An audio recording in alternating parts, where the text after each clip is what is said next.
Bonjour à tous, je vais m'intéresser à une résolution d'équation faisant intervenir une fonction exponentielle et le second degré. Alors, je prends l'équation exponentielle de 2x plus exponentielle de x moins 2 égale 0. On voit que ça ne correspond pas aux équations habituelles que vous avez l'habitude de résoudre au départ. Donc, ce qui me gêne, c'est vraiment le fait qu'il y ait trois expressions avec exponentielle de x et exponentielle de x, donc que je ne peux pas vraiment isoler.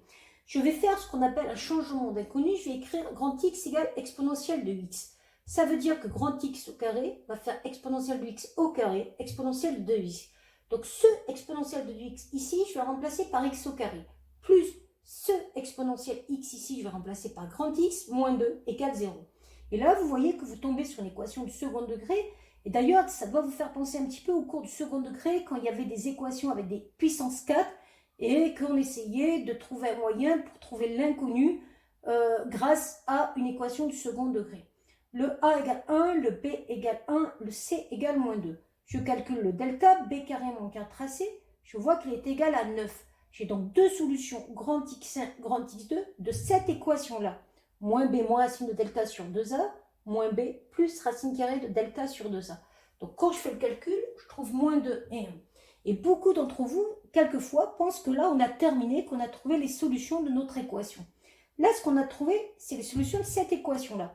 Or, nous, on cherche les solutions de cette équation-là, c'est-à-dire on cherche la valeur de petit x. Donc, il ne faut pas oublier que nous, on avait posé grand X égale exponentielle de x. Donc, soit vous allez avoir que moins 2 est égal à exponentielle de x, soit vous allez avoir que 1 est égal à exponentielle de x. Moins 2 égale exponentielle de x, ce n'est pas possible. La fonction exponentielle est toujours strictement positive. Par contre, 1 égale exponentielle de x, ça peut se résoudre.